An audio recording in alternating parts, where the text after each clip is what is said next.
The whole point of science is that it's about what is, not what ought, right? Once traditional morality goes away, the new morality doesn't know its limits. And so it starts stomping around and just completely manipulating the discussion of what is, and starts seeing in what is some sort of moral instruction. Science can certainly inform outcomes and what different things would lead to, but it can't tell you what's right and wrong. That's not the role of science. It's supposed to tell you what is.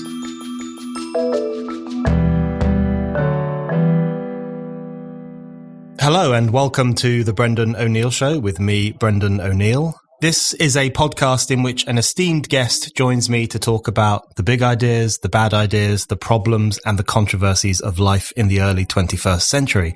In this episode, I am delighted to be joined by Michael Shellenberger. Michael is a rational environmentalist. He is a writer, author and campaigner who has made a name as someone who wants to tackle climate change, but without all the fear, doom-mongering and reining in of progress. He was a signatory to the Eco-Modernist Manifesto that was published in 2015. That document caused quite the stir by arguing that Greens should ditch the goal of sustainable development and instead make the case for a more focused, intensive use of nature's resources. Michael has for a long time been at the forefront of efforts to make environmental policy more reasoned and more human-focused. In 2004, with Ted Nordhaus, he co-authored the essay The Death of Environmentalism, Global Warming Politics in a Post-Environmental World. That led to the book Breakthrough, From the Death of Environmentalism to the Politics of Possibility. That book and much of Michael's subsequent work calls for a transformation in environmental thinking, away from the focus on preserving nature and towards arguing for technological innovation to overhaul economic life. Michael was president of the Breakthrough Institute, and more recently he has been running the organization Environmental Progress. He is pro-nuclear power, pro-economic development, and he doesn't think the Amazon rainforest is going to disappear at any time soon, all of which mark him out from most environmentalists these days. Michael, welcome to the show. Thanks for having me. The first thing I want to ask you is, as we speak, Extinction Rebellion are on the streets of London and many other cities, causing quite the stir and making a fuss and making a lot of noise.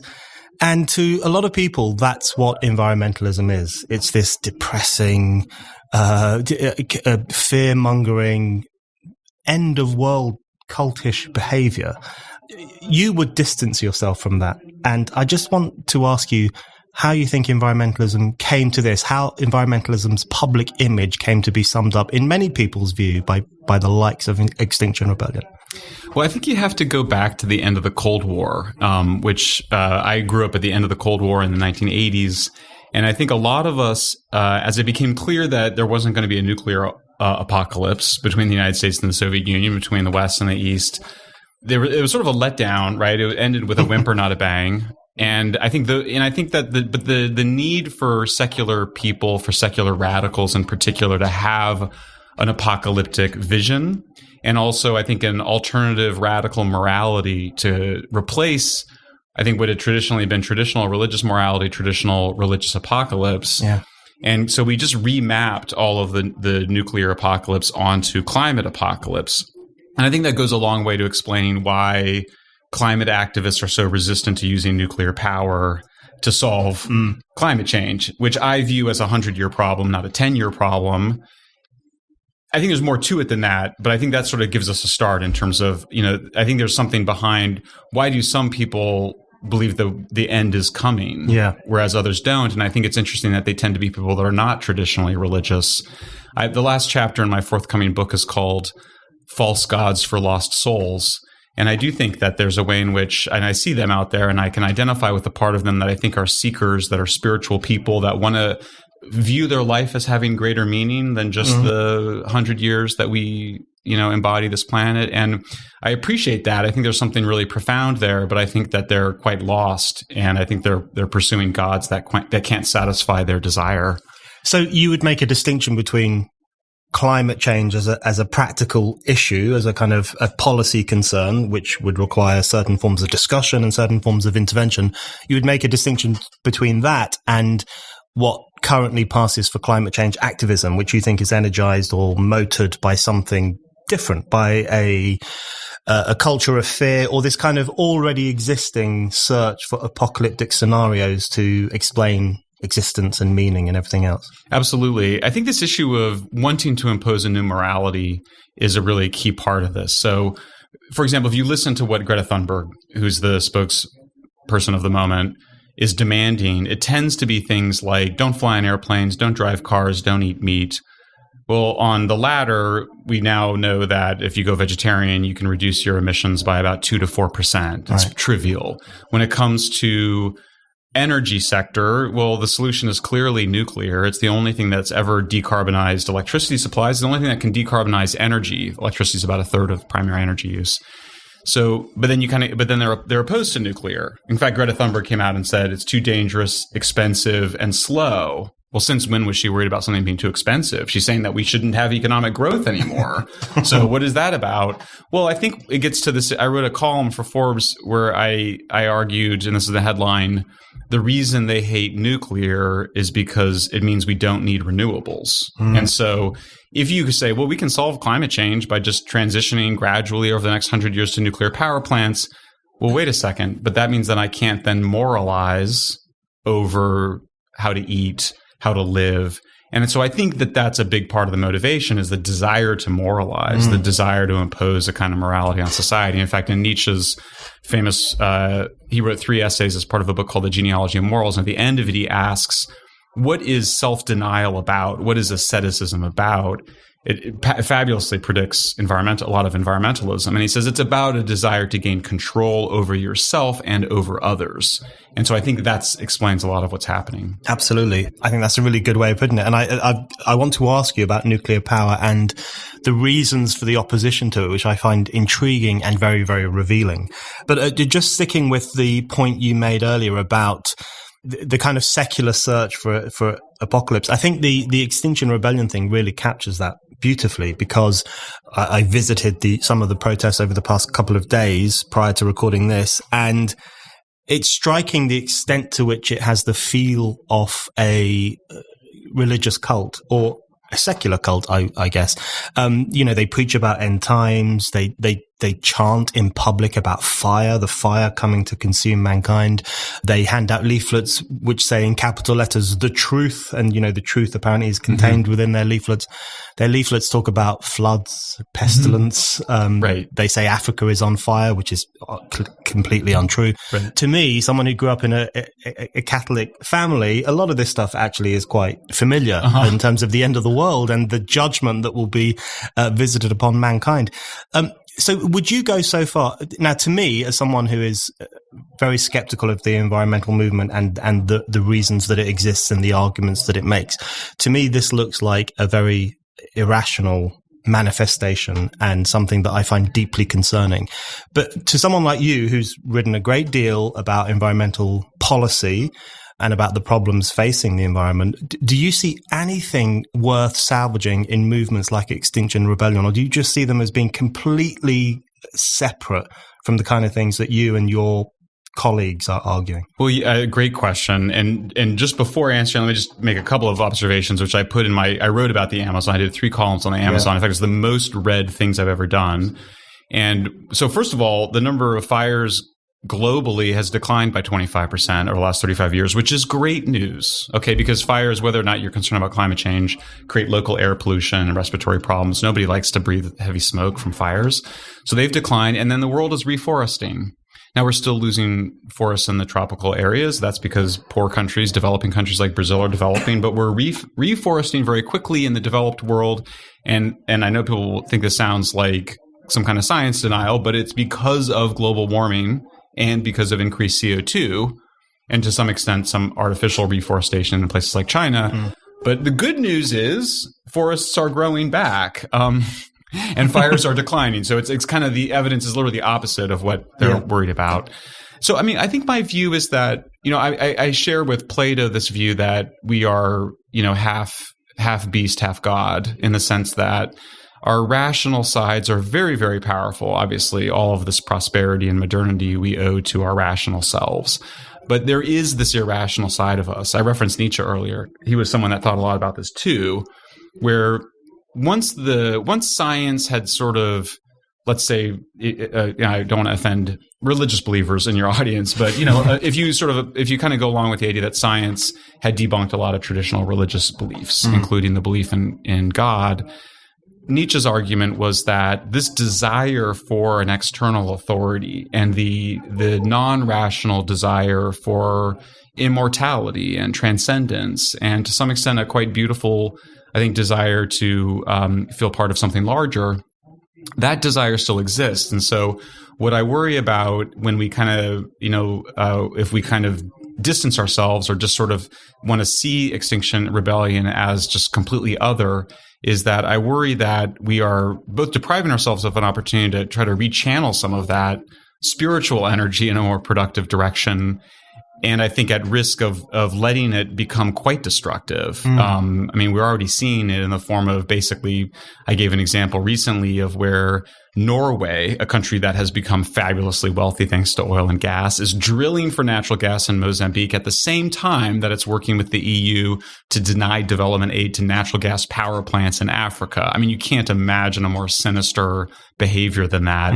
And yet that's where we're at right now. And so that's the stuff that worries me. And I figure if we can't find a way to channel some of that irrational spiritual energy in a more productive direction, I worry the impacts it'll have on all of us. Do you not think that there is I guess one way to pose this question is, what would you say if they gave you a soapbox in the middle of the Extinction Rebellion gathering in London? What would you say to them? Because it strikes me when I was there that there is just such a profound disconnect between their millenarianism, and it really does feel like millenarianism, and some of these people are incredibly emotionally concerned that the world is coming to an end. And there seems to be such a disconnect between that millenarian view, which can very easily cross line into misanthropy and this kind of belief that humanity is a very destructive force, and the kind of things that you are interested in and which Spite is interested in, which is, how do we make the case for greater human endeavor in order to liberate all human beings from poverty? Yeah. What's the bridge? How would you attempt to create a bridge between those two things, if such a thing is possible? I don't think it is possible in the middle of the Extinction Rebellion protests, because the people there would instantly project things onto me that are not true, and then you just end up becoming a kind of puppet for them. But I did give a talk last night at King's College London, which is several blocks away. Yeah. And so I think if you get a little bit outside to a nice audience, about 50 folks were there, about 25 students, 25 not students. And I did open by presenting some of the evidence showing, for example, we haven't seen an increase in hurricanes. We've actually seen a modest decline in the cost of natural disasters when normalized to GDP. I showed the data on the Amazons and deforestation and fires. And I talked to one of my colleagues who's with me afterwards, and she said, she said she really liked it, because I've introduced that as a different thing in my lectures now, because she felt like it kind of calmed everybody down a little bit. And it sort of instantly said, okay, look, the apocalypse is not nigh. Doesn't mean there's no risks and nothing to be worried about, but we can at least take that off the table and reorient ourselves around what is the relationship between human flourishing, which is a word I've been borrowing from my libertarian brothers and sisters who use it so well, and environmental protection, because there's this idea that there's a one-to-one trade-off that's just false. Yeah. There are trade-offs, but there's also ways in which human economic development can allow the natural world to come back. And so, but again, you can't get there in the middle of that protest. You can't get there with everybody with their hair on fire. Yeah, I agree. Literally and figuratively. Yeah. Following on from that, you mentioned your pieces that you've written on the Amazon, and I'm not surprised they are among your most read pieces, because they were excellent pieces of work. And I think the popularity of them, I think, probably speaks to a desire among a great number of people for a more rational account of what's going on in the world, and a clearer understanding of what human beings are doing, and a counter to the doom that we often hear, including in the mainstream media, not just on Extinction Rebellion protests, about humanity's impact on the planet. So for listeners who haven't read those pieces, and we obviously encourage them to read them, could you give us a brief summary of because the rainforest and the Amazon are so key to environmental thinking and have been for a number of years. Even when I was a kid, we were talking about this stuff. So could you give us a breakdown of your view of what's really happening there and why the story about it is so often wrong? Yeah, sure. And it's such an interesting story. And you alluded to it when you said, the rainforest. I mean, even it used to be called the jungle, by the way, right? And even in Spanish and Portuguese, there's words for rainforest that sound nicer, floresta, as opposed to jungle, which is selva, And so it's changed. And so one of the things, there's actually one of the best studies ever done of how human consciousness shifted in its thinking about the natural environment was done in Britain. And what he concluded was it was only after there was people living in cities that we started to appreciate nature for nature's sake. Mm-hmm. So it was only after we achieved a certain level of prosperity. In fact, that was the moment that we started letting our pets into the house rather than being wild animals outside. So what's happening in the Amazon is this is sort of the last contiguous rainforest. It is not a virgin rainforest in the sense that it was farmed before the Europeans came. There's 30 million people living in the Amazon basin. It's an area that it's not just in Brazil, but also in Peru and Bolivia. And so there's a lot of development going on. And the traditional pattern has been that they go in and log for the valuable lumber, and then they cut down the rest of the trees to run cattle, and then that allows them to get ownership. So it's sort of like a homestead act like we had in the United States. So that's how you get ownership. You establish ownership by deforesting and establishing cattle. Where I think things went wrong was that the conservation movement, and I haven't figured out yet when it exactly went wrong, but what they did is they said, you should only be able to cut 50% to 80% of the land. And that was violated quite a bit. But what it ended up doing is having the counterproductive impact of extensifying, of actually making deforestation more widespread and fragmenting the habitat. So what you want from just from a strictly environmental conservation point of view, you want to concentrate human activities in cities, concentrated farms, and then you want to protect more contiguous areas so big cats and wildlife can move around without having to move through farms, which is impossible. So that's sort of the big picture. I think I wrote a column about how Gisele Bündchen, who's this Brazilian supermodel, flew over parts of the Amazon that had been deforested and were now cattle pasture. And she was with the head of Greenpeace, and he's describing the fall from Eden and whatnot that's occurring in the Amazon. And she starts to cry.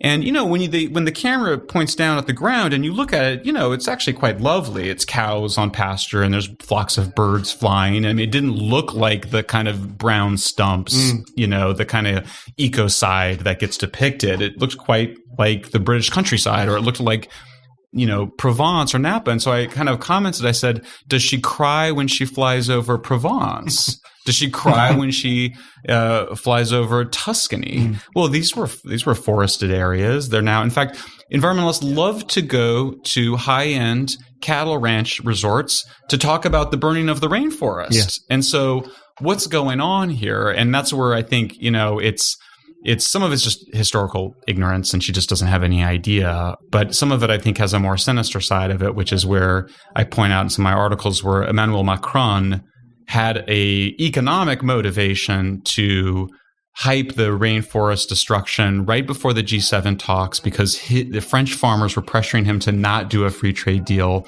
with Brazil because it would have let in a lot of cheap soy and beef.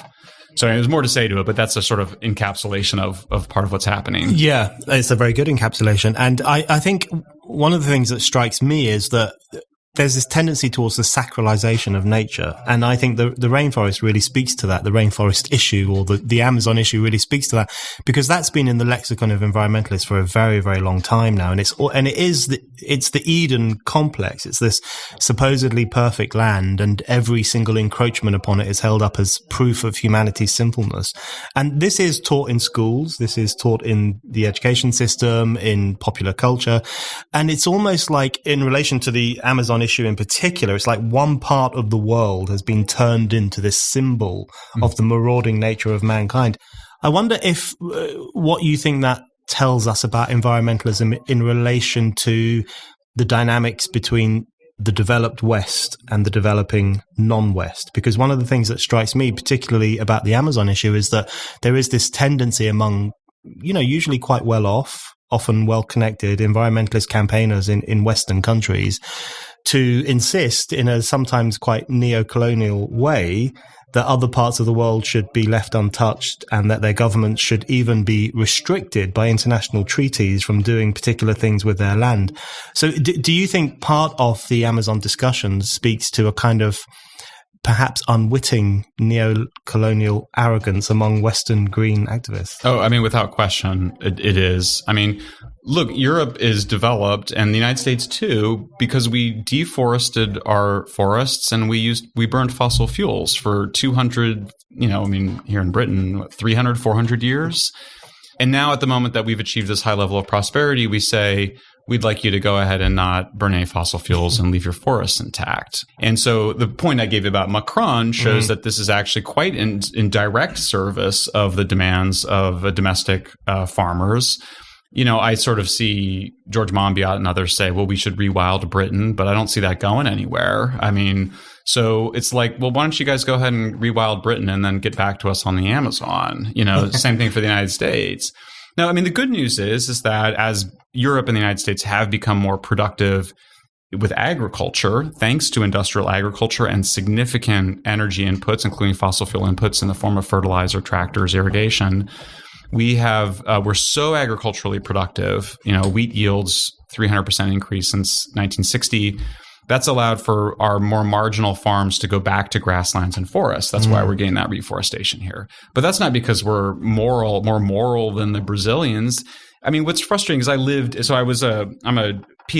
anthropology PhD dropout, and I was working in the Amazon, which dates back my interest in this to the 90s. And it's not like, I mean, I think there's this sense, and this is what I find sort of most dispiriting about the Extinction Rebellion people, but the Greenpeacers and others, which is that there's this sense in which people that are logging forests are bad. Yeah. There's the moralizing, and I saw it with the Greta Thunberg stuff. It's just kind of like, how dare you? The richest people in the world condemning some of the poorest people. I mean, life in the Amazon is really hard. I mean, it is hot, it is muggy, it is difficult. I was working in communities that were doing slash and burn agriculture, and they would drink cachaça, which is the local rum drink, before work because it was so brutal and difficult. No running water, no electricity. So to condemn those people, for Gisele Bündchen and Greenpeace flying in their private little plane above them to condemn them, of course it's neo-colonial. Yeah. What else could it be? It's also ignorant and ahistorical, but that's not an excuse for any of it. You're listening to The Brendan O'Neill Show. If you like this podcast and Spike's other podcasts, and also the articles and essays that Spiked publishes every day, please think about giving us a donation. Spike's content is free, and we want to keep it free, and donations really help us to do that. Head over to Spike's donation page now at www.spiked-online.com. I often find when I have media debates with Extinction Rebellion people or Greenpeace people, the major sticking point, the major conflictual aspect of the discussion is always over what I consider to be their attitudes towards the developing world. And you see the same kind of attitudes in relation to China or cities like Mumbai and these cities which undoubtedly, I've been to China a few times, and there are undoubtedly environmental problems. There is smog in Beijing. It's difficult to see on some days. They have grey sky days where you can't really see very much. But the point I make to some of these kind of, pretty well-off Greens in the West is that these are the birth pains of industrialization, which we are lucky enough to live in societies that have already been through that. And so there is this tendency to almost raise the drawbridge. Absolutely. And I'm not someone who is very fond of Vladimir Putin, but when he said that he doesn't like Greta Thunberg's message because it has no answer to people in Africa and Asia who want to be as rich as people in Sweden, that's a very good point. Well, that's why he's such a sort of brilliant leader, though, too, brilliant public relations, because, and I mean, I think I probably have the same feelings that you do. I mean, because we do nuclear, we follow the Russians, and they're out there selling nuclear plants to Asia and Africa, and for him to be out there defending their right to develop is spot on. Yeah. So I absolutely agree. We call it kicking away the ladder in the United States. Yeah. I think it's the same thing as the drawbridge. Yeah. And I think it's interesting because, of course, like the dark greens anticipate our argument. And so then they say, well, that's why I don't eat meat. And it's like, lady, or whoever it is, sorry, man, you going vegetarian is a pretty small price for you to pay to get the pleasure of moralizing against weaker people. Yeah. So I think that's, for me, even in our own, because we get into arguments and, it's politics and we're always having fights, but I just, as a rule, don't punch down. Mm. If you're not punching up, you're doing something wrong. Yeah. If you're out there, punching down on Brazilians and Indians and Africans, there's something wrong with you. Yeah. Something deep, you got a deep kind of spiritual soul sickness that needs to be addressed. And to some extent, I think what you're doing and what we try to do is just calling it out and confronting it is absolutely the first step. I think we need to figure out some way to go beyond it and offer these lost souls some better religion than the one that they've got, because it's getting worse in some ways, not better. Yeah. I find it staggering. I don't know if it's similar in the US, but in the UK, the green movement tends to be dominated by people who are not just upper middle class, but, posh people from aristocratic backgrounds and, people who've had wealth and comfort in their families for generations. And what they find themselves doing is lecturing those of us who've had comfort in our families maybe for 1 or 2 generations, and also lecturing people who still don't have any wealth or comfort in their family life, the 3 billion people who still live in dire poverty. I find that just extraordinarily arrogant. But I want to take a step back and talk a little bit about your personal journey. Because can I make one more comment about that? Please. I thought because there's so much symbolism. I thought one of the moments for this was when Prince Harry was barefoot and lecturing all of the other global celebrities on an island off the coast of Italy. Was it Sicily? It might have been. They all flew their private jets in, but then he was barefoot lecturing them. I mean, there's so many moments of it, but that just sort of, for me, that typified it. And the other observation I would make is that I'm always, Hollywood and actors, but really all of Hollywood, are absolutely some of the worst people on these issues. Mm-hmm. And I think it's because it's a combination of being really rich and out of touch, combined with being creative types who are in a business of fantasy. Yeah. So I think they're, these people, they get kind of wrapped up in this fantasy of they're heroic fantasies. I am saving the world by me moralizing about my veganism, and my strict smoothie diet. I am saving the world. It is my just to build on it, because I think there's just for me it's like some liberation just in identifying what it is and who's doing it. And I wrote an article after the Prince Harry thing when he got busted for flying on private jets while moralizing about climate change. That, I think that we sometimes go there when we say they're hypocritical, it makes it, I think it sounds like that's sort of accidental. Yeah. And what I pointed as I go, hypocrisy is an expression of power in a way. And the person behaving hypocritically is saying, I am so powerful that I'm not even accountable to the truth. Mm. It's like, sure, I might be hypocritical, but so what? Yeah. That's my right by being such a great, powerful person. Yeah. So morality and power, obviously, and it's funny because, of course, the left is just obsessed with power right now. Yeah. And I think that, but you see them actually, pulling off these power moves that are profoundly unethical. I couldn't agree more. I thought a very good example of that was Emma Thompson taking a first-class flight, mind you, all the way from Los Angeles to London in order that she could take part in an Extinction Rebellion protest and lecture the rest of us about the evils of flying. And it was exactly as you describe it, because a news presenter said to her, "Oh, did you at least fly economy, which is a bit more eco-friendly?" And she said, "Of course not. Why on earth would I do that?" And it was this assumption, I'm such a good person, I'm so pure, I'm so morally untouchable by you plebs that it doesn't really matter what I do. Well, and they get angry when someone confronts them on it. Which just, it just reinforces the sense of unaccountability. just to take a step back on how you came to this point, because I'm presuming that you used to be a fairly traditional environmentalist. I know, for example, you used to be anti-nuclear, and we want to get onto nuclear in a moment. So there have been some changes in your thinking, and you've come to a point where you are now very critical of dark green politics and some of the kind of hysteria, particularly about the developing world. So what were the steps that you went through to arrive at the way in which you think about the environment and politics today? Yeah, I was both a kind of left-wing radical and concerned about the environment. So I was Marxist and socialist in my youth. And I actually persuaded my high school principal to let me spend the fall semester of my senior year in high school in Nicaragua because I wanted to participate in the Sandinista Socialist Revolution. And that still wasn't enough to beat the leftism out of me. It was, I had a very romantic view of small farmer cooperatives, maintained that for several years, went to Brazil, actually interviewed who would become the president of Brazil, President Lula. Interviewed, Workers' Party senators, and was very inspired by the Workers' Party, and in some ways still retain some of that initial inspiration, despite the fact that it was one of the most corrupt political parties in the world. But I was never Malthusian in the sense I would never, because I went so early to Latin America and lived with people and got to know people that had 6 and 8 kids or more and lived on the farm, I never thought there's too many people, or particularly too many brown people, too many poor people. So I never had that, and always rubbed me the wrong way.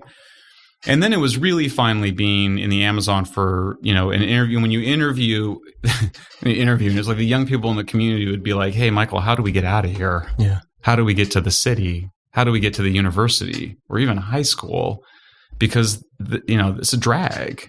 And me spending time in small farmer communities and being like, wow, really not as romantic as I thought it was after a week or two there with, it's very boring. That's part of it. Life is hard, but it's just, Marx and Engels, I think it's in the Communist Manifesto, they said something like, the great thing about capitalism is it rescues people from the idiocies of rural life. Yeah.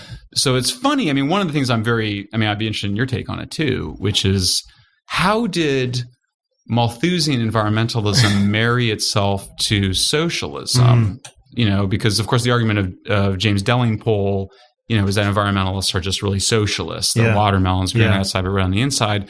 But of course, Marx they hated Malthus. Malthus was a very sinister aristocrat defending a kind of feudal early capitalist status quo. But how did that happen exactly? And I haven't quite figured it out.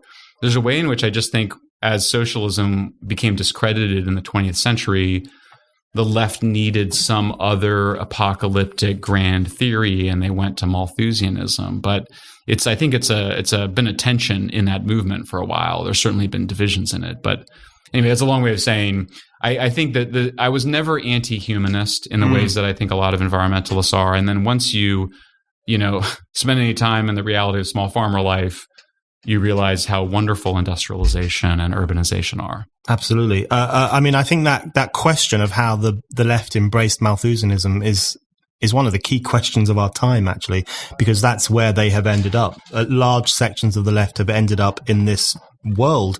And as you say, Marx and Engels and later radical Marxist writers as well looked with absolute contempt upon Malthus. And Marx, I think, described his arguments as a libel against the human race. And their key argument against Malthus was that he treated poverty as a natural phenomenon, whereas their argument was that it was a social phenomenon and it could be, therefore, overturned through social endeavor.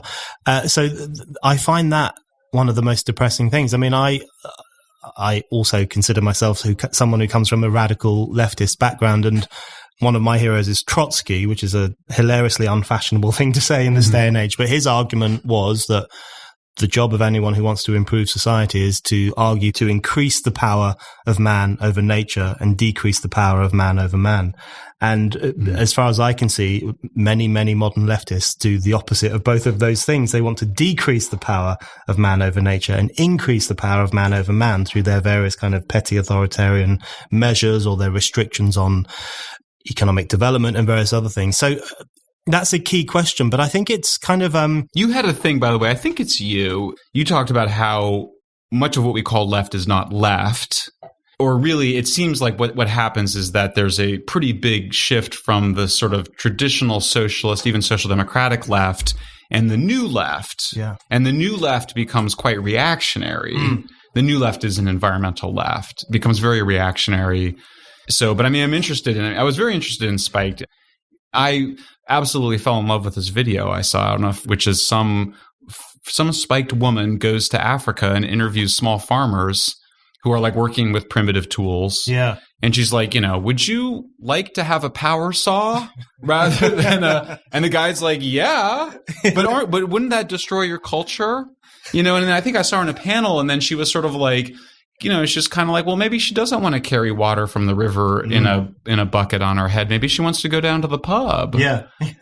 So, but the idea that the twisted part was the ways in which environmentalists and the new left think they're protecting small farmers from the horrors of modernity. Yeah. As opposed to like, no, actually, you can continue to be a small farmer in modernity, but at least you have a choice. Yes. Whether you want to be a proletariat or a small farmer. Yeah, I absolutely. But, one of the most disgusting things I've ever heard about was this scheme that people like Prince Charles and others were involved in about 10 or 15 years ago, where you could offset your carbon use, so all your flying around and driving your cars and all that fancy stuff, you could offset that stuff by paying farmers in India to use traditional methods of farming. So what this, and there was a little bit of an expose of this in even in the liberal media here, because what it meant is that children in some instances were doing back-breaking work on the land on the condition that it would make people like Prince Charles and other wealthy Westerners feel better about their sinful lifestyles. And you think this is actually a form of eco-slavery,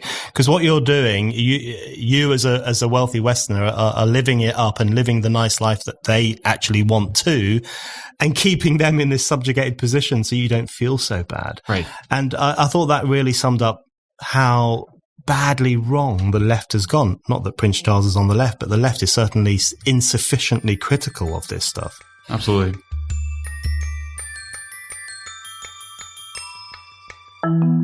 You're listening to The Brendan O'Neill Show. Subscribe now so that you never miss an episode. And it would be great if you could give us a rating and maybe even a review. That is a really good way to help new listeners discover the show. In relation to your story then, which is a fascinating one, let's talk a bit about nuclear power. So that's one of the issues on which you have had a change of mind. And you said earlier on that, and I think this strikes many people as being completely true and quite obvious as well, which is that nuclear power would strike many people as a pretty clear solution to lots of the problems related to fossil fuel or older industries or things that might not be sustainable for the rest of time.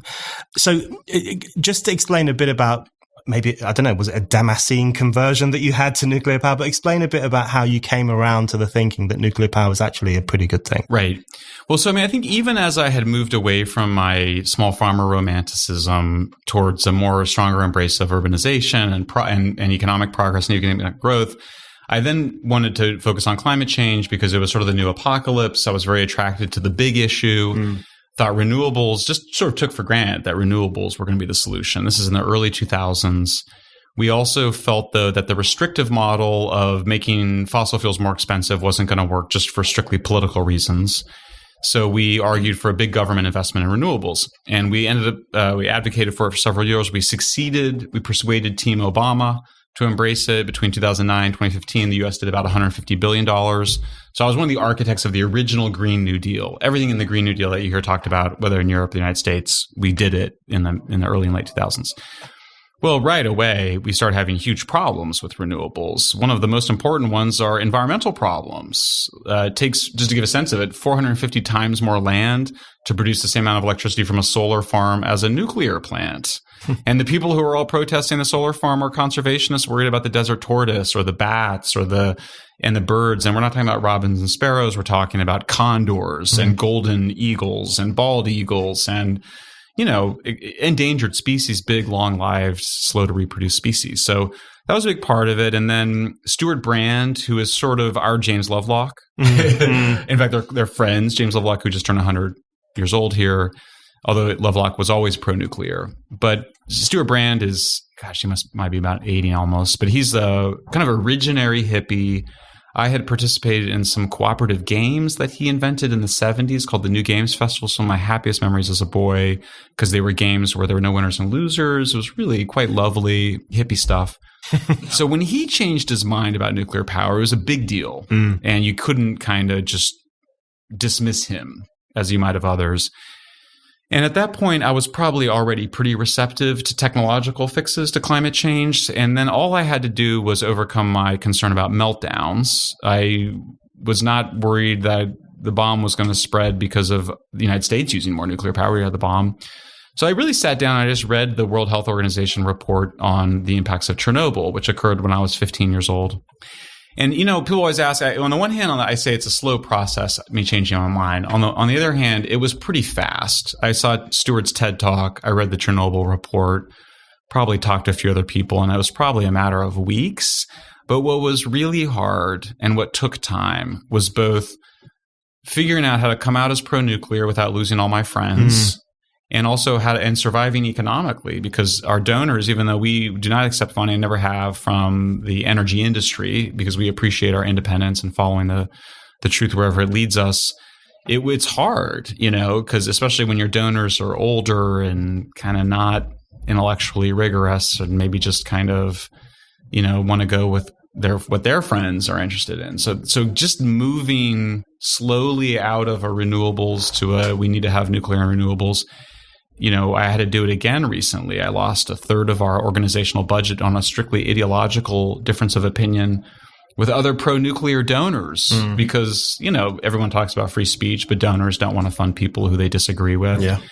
And, as these things turn out, it was a blessing in disguise because my organization got significantly smaller. We're now 4 people. And it's great in the sense that I actually had to kind of go and do my own work. I had to go do my own research. And so I think that I may be answering a question you didn't ask, but it's sort of, I guess part of the answer is it wasn't hard for me to get convinced on the rational stuff. Yeah. But it's really scary. Yeah. And I didn't lose all my friends, but I lost several. I was friends with the head of the Sierra Club, which is one of our big environmental groups, a guy my age, got along great, similar, kids at the same age, similar personalities, really nice guy, but just the friendship couldn't survive it. And I just think there's a lot of people, you have to find your cold self to be able to stick with the truth against your warm, social network, and especially you live in a place like Berkeley, it's kind of like, it's hard to just go out to parties with other environmentalists when there's so much hostility towards you. It's, that is fascinating. And I find the whole nuclear question really fascinating. And I think it really does reveal so much about what is motoring environmentalism and the problems of environmentalism. So, there are so many facets to the opposition to nuclear power. The one that gets flagged up most, including particularly by right-wing environmentalists, is that so many green movements have vested interests in renewable energy and they've got money invested in it and they're making money from it and therefore they're, violently opposed to nuclear power. I'm sure there's some truth in that, but I think it goes way beyond that. And I think it touches, you mentioned earlier, the possibility that one of the problems with nuclear power that they have is that it would resolve something that is actually beneficial to them. And I think that's something that is will strike a lot of people as quite a radical thing to say. But I do think that it strikes me more and more, the more I see this, the more you think to yourself, a lot of these problems that they talk about, some of them are very real problems, but they are relatively straightforwardly resolved if we were to put our minds to it. But there seems to be an unwillingness to do that. So to what extent do you think they are, the opposition to nuclear in particular, is a conscious attempt to hold back a resolution to something that is quite satisfying and which gives meaning to these campaigners' lives? I think that's at the heart of it. In my book, the last 3 chapters it's all about the green, which is about the kind of financial and economic motivations. The second one is why they think they hate progress. That's kind of about the political and ideological. And then the third one is the false gods for lost souls, which is the sort of spiritual or psychological dimension. And they're sort of nested in each other. I don't know how you kind of different layers of it. So I do think that's just a huge part of it. And again, I go back to just, I think that for secular people here, we've made it, right? I mean, like we're all going to live to, we can, if we take care of ourselves, we can live to be pretty old. Yeah. Our kids are going to survive. We don't all live like kings, but we're all going to have a pretty good life. And a lot of us can retire pretty darn young, historically and globally speaking. And you kind of go, well, what's it all about? And if you don't believe in God anymore or heaven, and I think if you're a really spiritual person, I think there's some people that need it more than others, is what I would say. People, the creative types, I think need that more than others. I think some people can be like, I'm happy, I'm fine, I don't need to believe in any God or whatever, I'm also struck that I think that all of us experience psychological problems in a smaller way that are basically diluted versions of mental illnesses. So I think everybody can be a little bit manic depressive. I think everybody can be a little schizophrenic. Everybody can be a little bit OCD. So I see all three of those behaviors in different environmental. So for example, I think this obsession with plastic right now, the obsession with trash and litter. And I realized this when I was listening to David Sedaris, who's a great nonfiction writer in the United States, talking about how he is OCD, obsessive compulsive disorder, and he goes out on the side of the road, and he's a rich guy now, right? He doesn't need to do this. He goes out and he picks up trash because it makes him feel better. I have another friend, a very strong environmentalist. When she was in college, she became obsessed with sorting the trash, the recycling, the litter. It became a kind of obsession. Yeah. And I think this, the plastics in the ocean, the idea of contaminants, I want to write about. I think this desire for purity and for sort of separation comes from sort of some kind of OCD. I think the manic depression can be seen in the apocalypse versus the utopia. The utopia is we can be 100% renewable. We can be everything organic. We can be in harmony with nature. We can have it all. Or the world is going to end and everybody is going to die. I mean, that's like a depressive, manic depressive kind of thing. And I think the schizophrenia comes out in the Paranoia and the Fantasies and the kind of, like you said, the fire and the four horsemen of the apocalypse. And so I think these things are showing up because these are things that are not being addressed by the meta-narratives, the traditional religions of the past. Certainly as Marxism went away and socialism went away, I think environmentalism took that place after the Cold War. So these are but this is profound stuff. I mean, I keep coming back to Nietzsche because he was sort of the philosopher who was the first to say, hey guys, the secularization of modern societies, what he called the death of God, is going to have very, very profound impacts on societies that we're not even aware of yet. And the first big manifestations of that was the rise of nationalism in the early 20th century, culminating in World War II. And after that, there was a kind of backlash against that because of the religiosity of those nationalisms and a kind of return to a secular liberalism. But I think now the Cold War is gone. We're stuck with this kind of secular prosperity, and you just have a bunch of people being like, what does it all mean? And turning towards these really, really dark and apocalyptic fantasies. I think your description of the kind of obsessive sorting and fixing and separating rubbish and so on also really speaks to a kind of the ritualistic nature of some of these kind of secular / religious apocalyptic beliefs. Because I've often wondered, because I mean, you can read some really super sensible stuff about how recycling doesn't really save the planet. It doesn't make that much of a difference. And yet people do it, the middle classes in particular. In America, I think you call them the upper middle classes. But we call them the middle classes. They do this stuff obsessively and they take pleasure in it because it becomes this kind of ritual. It's the action through which you demonstrate, if only to yourself, that you're a good person.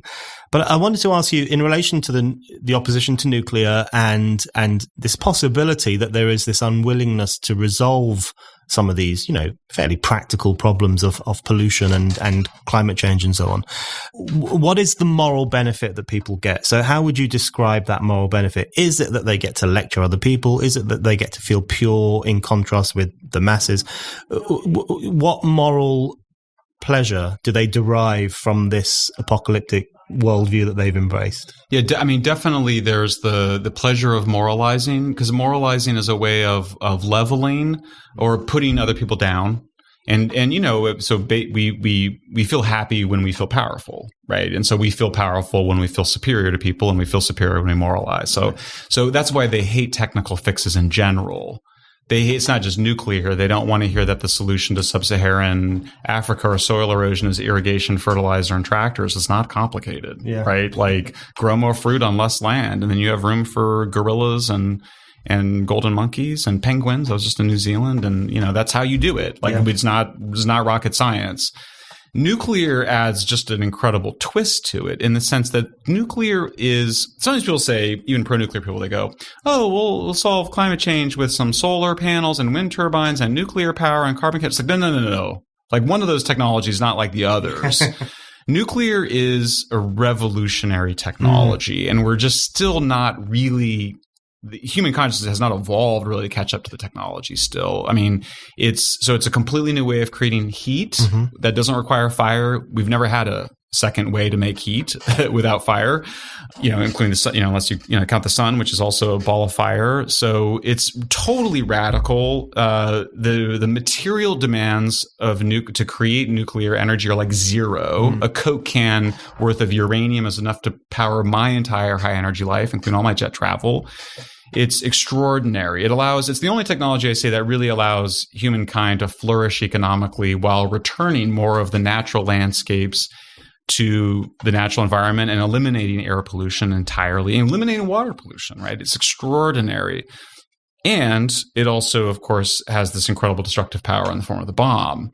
And I have a book on that I wrote on this. I couldn't get anybody to publish it because next year's the 75th anniversary of the invention of nuclear energy and the bomb.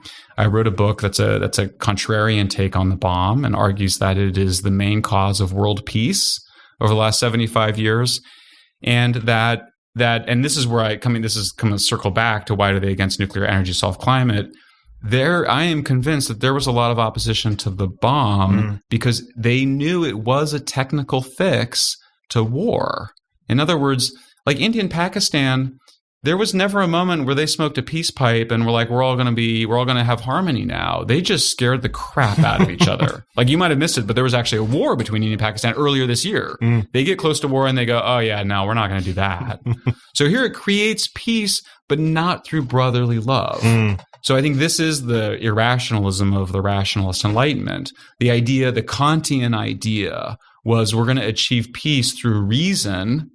But it turned out that we ended up creating peace through the bomb. And that was deeply unsettling to liberals after World War II.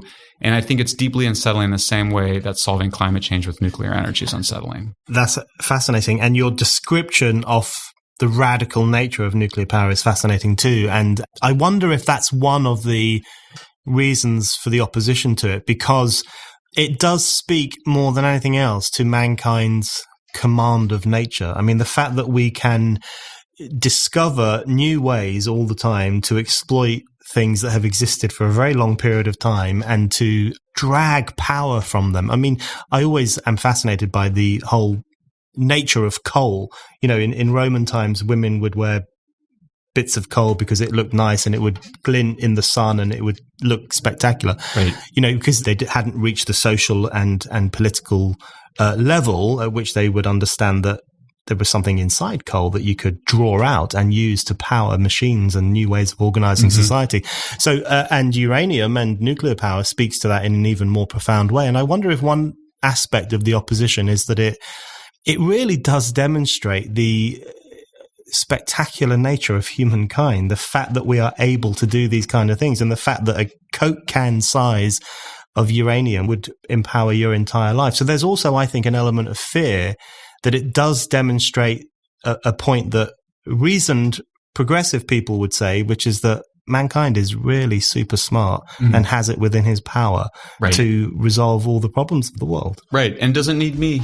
Yeah. In other words, it's like we don't, when you kind of go, why don't we just do what France did and just build nuclear power plants to solve it? But then that means that what's my role? Yeah. I mean, in the narcissism of the current age too. How does, what about me? Yeah. What about my role? And so the impossibility of renewables, they just are terrible in so many ways, right? I mean, here's they're completely unreliable. They make electricity expensive wherever you use them. They're just crappy, low quality energy, wind turbines and solar panels, right?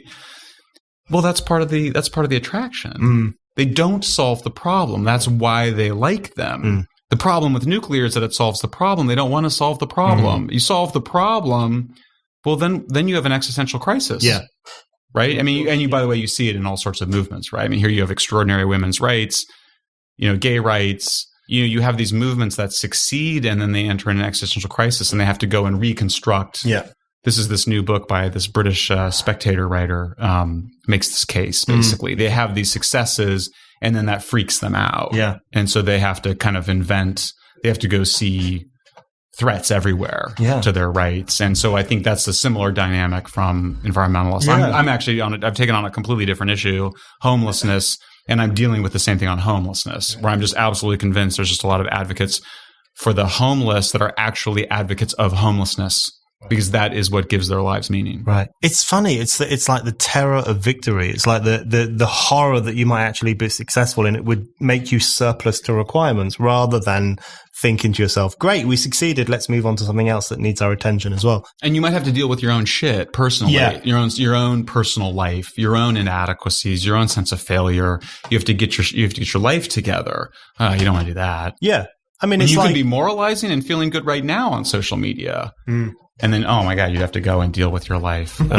Terrible. It's like, if a priest's flock was to suddenly one day stand up and say, well, we don't need your moral guidance. We'll find it. I mean, what would that person do? And that's what happened, right? That's exactly what happened. So I wanted to ask you about science, or as environmentalists refer to it, the science, which I always find quite a terrifying phrase, because I think one of the issues I have with environmentalism is its misuse of science, and what it does is it turns science into, and Greta Thunberg actually speaks to this quite well, because she uses science very clearly as a form of moral instruction, and the science tells us to do these things, and she says, all I'm asking you to do is to follow the science and to obey the science. And that seems to me to run counter to the entire nature of science, which is it's supposed to be falsifiable. It's supposed to mean that you don't follow revelations, but you actually think in an open-ended way about the world. So I wonder if environmentalism hasn't only had a terrible impact on the case for progress, but also has, ironically, had a destructive impact on science itself. Well, and not that, but it's just literally like the whole point of science is that it's about what is, not what ought, right? Yeah. There was always supposed to be this bright line between science and morality. Well, they ran over that bright line many years ago, didn't they? And so it's really the encroachment of morality over. So, I mean, I think this gets back again to once traditional morality goes away, the new morality doesn't know its limits. And so it starts stomping around and just completely manipulating the discussion of what is, and starts seeing in what is some sort of moral instruction. I mean, I find this even with supposedly rational folks. Sam Harris wrote a book where he supposed that you could figure out what's moral through science. It's like, I object to the whole premise. That's not right. Like science could certainly inform outcomes and what different things would lead to, but it can't tell you what's right and wrong. That's not the role of science. It's supposed to tell you what is. Completely agree with that. I have one more question for you. Well, I've got a million questions, but I'm going to just keep to one in the interest of time. One of the things that I find quite frustrating is that I make similar arguments to you, not as well. And in relation to, I'm someone who's interested in progress. I'm interested in economic growth. I want all human beings to be liberated from poverty in a very serious way. And I think science is wonderful, but it shouldn't be corrupted by political interference. And I think freedom and choice and progress are all good qualities. And yet very often environmentalists will turn around and say, oh, you're right wing. You're a fascist. How can you say these things? Who's paying you to say these things? You've been corrupted by the oil industry or whatever else they say. How would you counter that kind of cynicism? Because it strikes me that the kind of things that you say and people around your circles are pretty positive, pretty inspiring, and pretty optimistic. So how would you counter that pushback that people like you sometimes get, in which you are branded an authoritarian or a right-wing, contrary to the evidence? What's your response to that kind of? Well, yeah, I mean, I think the first thing you're pointing to is just that this is a very confusing time for what is left and right. I mean, I pointed out, you make this great argument that what we call left isn't left, or it's new left. I was asked yesterday, am I in favor of free trade? And I was like, I don't even know what that means anymore. I'm in favor of economic growth. I'm very clear about that. I'm not sure that I know what free trade means. I think there's all sorts of questions around the role of government that used to define right and left that are not actually things that define it as much anymore. So I just think the first thing is just to sort of acknowledge that we're in a state of complete confusion. Everybody is. And we should I think in those moments, we should be a little bit kinder and more tolerant and open-minded. It's interesting. Right before I came here, I saw that Ellen, who's one of our great comedians in the United States, was at a football game with the former president, George W. Bush. And she got tons of crap for it, for sitting with him. And she got up and she was like, look, I just think we should be kind to everybody, not just to the people that we agree with. And of course, she got all sorts of attacks for it. But like the fact that that's controversial right now is sort of dispiriting. On the other hand, I think what gives me hope is that in this huge tumult and chaos, I do think that those of us that are willing to talk to each other and willing to disagree in a civil way and willing to be kind to each other and listen and have that conversation, that there's so much desire for it. I mean, I find that the response to my stuff that I'm getting, I mean, my social media right now is, like, I think for you guys is very intense. I have a lot of people that are like, thank you, for just being focused on what works. Because, I mean, I think when I come to all these issues, I'm kind of like, well, can we just figure out what actually works to solve the problem, before we kind of jump to whether it's right or left or does it fit my tribe and your tribe? So I do think that where I'm finding hope with it is that in these moments where there's so much dogmatism and tribalism and ideology, that people that are truly seeking for the truth and understanding and discourse and reason stand out, and we end up finding each other, right, across oceans and across borders. Michael, thank you very much. Thanks for having me.